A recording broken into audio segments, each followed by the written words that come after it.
Today our next topic is the methods of detection of reaction mechanism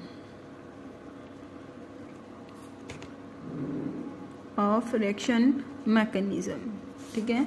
ਹੁਣ ਇਸ ਦੇ ਵਿੱਚ ਕੀ ਹੈ, ਆਪਾਂ ਚੈਪਟਰ ਹੀ ਕੀ ਸੀਗਾ, that is the mechanism of the organic reaction. ਠੀਕ ਹੈ, ਹੁਣ ਇਸ ਦੇ ਵਿੱਚ ਦੇਖਣਾ ਹੈ ਕਿ ਆਪਾਂ ਕਿਸ ਤਰੀਕੇ ਦੇ ਨਾਲ ਰਿਐਕਸ਼ਨ ਮੈਕੈਨਿਜ਼ਮ ਨੂੰ ਡਿਟੈਕਟ ਕਰ ਸਕਦੇ ਹਾਂ, ਕਿ ਰਿਐਕਸ਼ਨ ਦਾ ਕੀ ਮੈਕੈਨਿਜ਼ਮ ਹੋ ਸਕਦਾ ਹੈ। ਇਸ ਲਈ ਡਿਫਰੈਂਟ ਸਟੈਪਸ ਹੁੰਦੇ ਨੇ, ਕਿਸ ਤਰੀਕੇ ਨਾਲ ਆਪਣੇ ਕੋਲ ਡਿਫਰੈਂਟ ਮੈਥਡਸ ਹੁੰਦੇ ਨੇ। First one is that is the product analysis. ठीक है जी, प्रोडक्ट एनालिसिस हो जाता है। और then सेकेंड आ जाता है that is the detection of intermediates and their isolation. Third one is the isotopic labelling. Fourth one is the isotope effect. Then fifth one is the kinetic evidences, and last one is the stereochemical studies। ठीक है, ਇਹ ਆਪਣੇ ਕੋਲ different methods ਆ ਜਾਂਦੇ ਜਿਸ ਦੇ through ਤੁਸੀਂ ਡਿਟੈਕਟ ਕਰ ਸਕਦੇ ਹੋ ਕਿ ਰਿਐਕਸ਼ਨ ਦਾ ਕੀ ਮੈਕੈਨਿਜ਼ਮ ਹੋ ਸਕਦਾ ਹੈ। ਆਪਾਂ ਫਰਸਟ ਤੋਂ ਸਟਾਰਟ ਕਰਦੇ ਹਾਂ। First one which one is the product analysis. ਹੁਣ ਇਸ ਦੇ ਵਿੱਚ ਕੀ ਹੋਊਗਾ ਬੱਚਾ, ਪ੍ਰੋਡਕਟ ਐਨਾਲਿਸਿਸ ਦੇ ਵਿੱਚ ਕਿ ਤੁਹਾਡੇ ਕੋਲ ਕੋਈ ਵੀ ਰਿਐਕਸ਼ਨ ਹੈ, ਤੁਸੀਂ ਉੱਥੇ ਪ੍ਰੋਡਕਟ ਨੂੰ ਐਨਾਲਾਈਜ਼ ਕਰੋ, ਪ੍ਰੋਡਕਟ ਨੂੰ ਦੇਖੋ, ਪਰਖੋ ਕਿ ਉਹ ਕਿਸ ਤਰੀਕੇ ਦੇ ਨਾਲ ਬਣ ਸਕਦਾ ਹੈ। ਠੀਕ ਹੈ ਜੀ, ਜੋ ਆਇਡੈਂਟੀਫਿਕੇਸ਼ਨ ਹੈ, ਜੋ ਪ੍ਰੋਡਕਟ ਦੀ ਜੋ ਫॉर्म ਹੋ ਰਿਹਾ ਹੈ, ठीक है, फॉर्म हो रहा है तो कितना फॉर्म हो रहा है, समझ आया ना।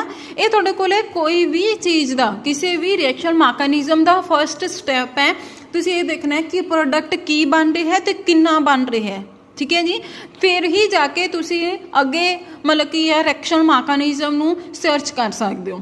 जिमें कि सुपोज करो एक एग्जाम्पल आ जाती है, that is a halogenation reaction है एल्केन दी CH4 + Cl2। Here it will form CH3Cl plus HCl plus नाल ही की बन जाता है C2H6। ਹੁਣ ਇਹ ਤੁਹਾਡੇ ਕੋਲ ਇੱਕ ਕੈਮੀਕਲ ਰਿਐਕਸ਼ਨ ਹੈ। ਇਸ ਦੇ ਵਿੱਚ ਪ੍ਰੋਡਕਟਸ ਦੇਖੋ ਕੌਣ ਕੌਣ ਸੇ ਬੰਦੇ ਆ। Here it will form in the small quantity, ਇਹ ਕੀ ਹੈ, ਵੈਰੀ ਸਮਾਲ ਕੁਆਂਟੀਟੀ ਦੇ ਵਿੱਚ ਫॉर्म ਹੋਊਗਾ। This one will form in the large quantity. ਤਾਂ ਇੱਥੇ ਕੀ ਹੋ ਜਾਂਦਾ ਹੈ ਕਿ ਤੁਸੀਂ ਪ੍ਰੋਡਕਟਸ ਨੂੰ ਚੈੱਕ ਕਰੋਗੇ, ਪ੍ਰੋਡਕਟਸ ਨੂੰ ਦੇਖੋਗੇ ਕਿ ਤੁਹਾਡੇ ਕੋਲ ਪ੍ਰੋਡਕਟ ਕਿੰਨਾ ਬਣ ਰਿਹਾ ਹੈ ਤੇ ਕੀ ਬਣ ਰਿਹਾ ਹੈ। ਉੱਥੋਂ ਹੀ ਤੁਸੀਂ ਐਨਾਲਾਈਜ਼ ਕਰ ਸਕਦੇ ਹੋ ਕਿ ਤੁਹਾਡੇ ਕੋਲ ਕਿ ਜੋ ਰਿਐਕਸ਼ਨ ਹੈ ਉਸਦਾ ਮੈਕੈਨਿਜ਼ਮ ਕੀ ਹੋਗਾ। ਹੁਣ ਅਗਰ ਇਸ ਰਿਐਕਸ਼ਨ ਦਾ ਮੈਕੈਨਿਜ਼ਮ ਦੇਖਿਆ ਜਾਏ, this one is follow the free radical mechanism. Here it will follow free radical mechanism, ਜਿਸ ਦੇ ਵਿੱਚ 3 ਸਟੈਪਸ ਹੁੰਦੇ ਨੇ। First one is the chain initiation step, second one is the chain propagation step, and last one will be the chain termination step।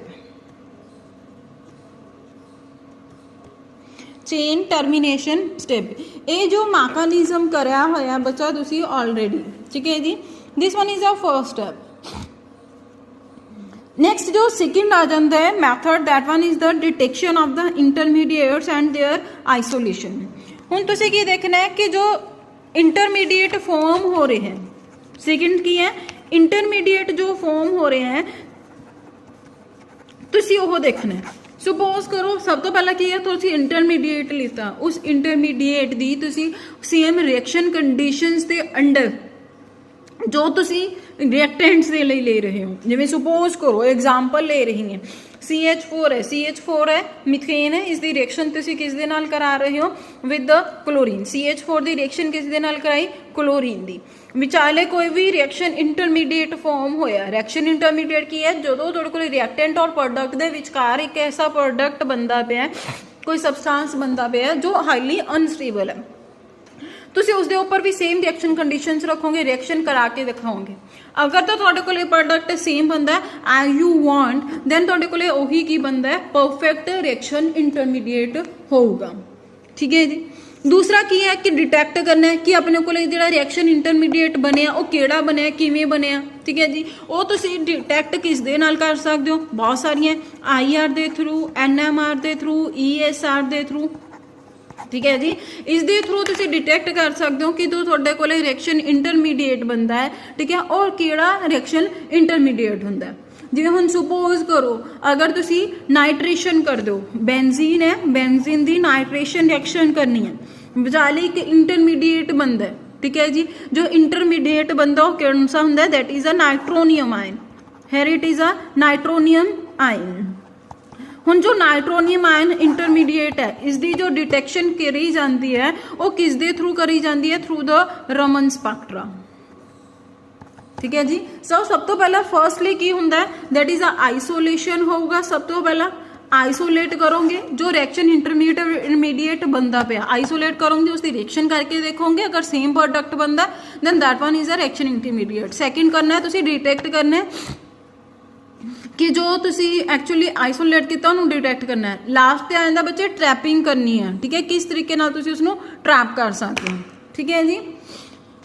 हाँ, next जाता हम तुहाडे कोले जो स्टैप आ जाता है, that one is a isotopic labelling. Isotopic labelling. हुण जो आइसोटॉप्स तुसी एक रिएक्शन करी हुई है, that one is called as a esterification reaction. Esterification reaction इस दे विच की हुंदा है, that one is a in which alcohol plus acid है मिलके की बनाते हैं, ester with the removal of water. Alcohol है that is a CH3CH2OH, acid CH3COOH. Here is a formation of CH3 C double bond O CH2CH3। इधरों की हुंदा बच्चे water का रिमूवल हुंदा। ठीक है। हुण इस दे विच आइसोटॉपिक लेबलिंग दे विच हुंदा की है, हुण देखो इहदे च तुसीं नोट करिया कि वाटर का रिमूवल हो रहा है। हुण तुसीं ये देखना है कि जो वाटर का रिमूवल हो रहा है, वाटर दे विच जो ऑक्सीजन जा रही है वो कौन सी ऑक्सीजन है, और अल्कोहल की ऑक्सीजन है या फिर एसिड की ऑक्सीजन है। बिकॉज इत्थे रिमूवल होने के लिए इधरों OH ते इधरों हाइड्रोजन भी जा सकती है। मैंने जो फॉर अ टाइम बिंग जो सर्कल कराया, here it is a OH and here it is a hydrogen, और वाटर का रिमूवल हो रहे हैं। जो मैं रिएक्शन तुहानू दिख रही है उस दे विच मेरे अकॉर्डिंगली की हो रहा है कि जो वाटर दे विच ऑक्सीजन गई है वो एसिड दा ऑक्सीजन गई है, और अल्कोहल दी एक हाइड्रोजन गई है। ठीक है जी। हुण तुसीं इस चीज़ नू आइडेंटिफाई करना है कि वाटर दी फॉर्म दे विच या फिर एस्टर दे विच जिहड़ी ऑक्सीजन आ रही है वो किहड़ी ऑक्सीजन आ रही है, एसिड दी आ रही है या फिर अल्कोहल दी आ रही है। तो इस जो पॉइंट नू क्लीयर करन दे लई इत्थे एक पॉइंट आया, that one is called as a isotopic labelling. ठीक है। इस दे विच की किया गया कि जिहड़ी अल्कोहल है, अल्कोहल दे विच OH है जो ऑक्सीजन है, उसनू मैंने उसदे एक आइसोटॉप दे नाल रिप्लेस करता, उन्होंने लेबल करता, दैट इज अ 18 ऑक्सीजन। ठीक है जी। जो मैंने उसनू लेबल किया 18 ऑक्सीजन, दैन मैंने की देखा कि जिहड़ी वो ऑक्सीजन है वो किस दे विच जा रही है, एस्टर दे विच।